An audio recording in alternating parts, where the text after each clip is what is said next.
আমাদের Debiganj DC park. বলতে পারতেছি না কত সালে প্রতিষ্ঠিত, কিন্তু 3-4 বছর থেকে এটা আপডেট করার পর এটার এই অবস্থা অনেক সুন্দর। বাট তীব্র গরমের চোটে লোকজন আসতে পারতেছে না এখানে ঘোরার জন্য। খুবই মনোমুগ্ধকর পরিবেশ এটা, কিন্তু তবুও মানুষের আনাগোনা নেই। আমি এখন দীপক ভাইয়ের সঙ্গে ডিসি পার্ক না, ডিসি পার্কের ফুল মিনিং হচ্ছে Debiganj Debiganj Debiganj children park.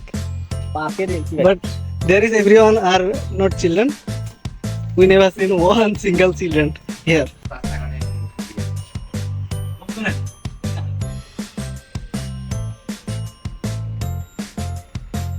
DC park সম্পর্কে কিছু বলেন। ডিসি পার্ক আসলে অতিরিক্ত রোদ এবং কি গরম, যার জন্য এই ডিসি পার্ক বর্তমান ফাঁকা, লোকজন নাই। যা 2-1 আছে, তার মধ্যেও হতে মন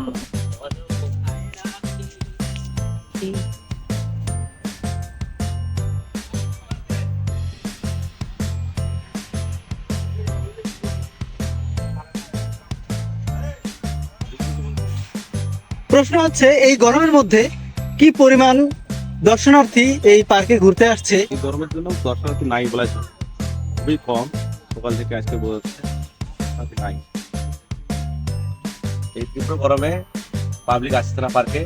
আমাদের সকাল থেকে আমাদের টিকিট খুবই কম বিক্রি হয়েছে আজকে।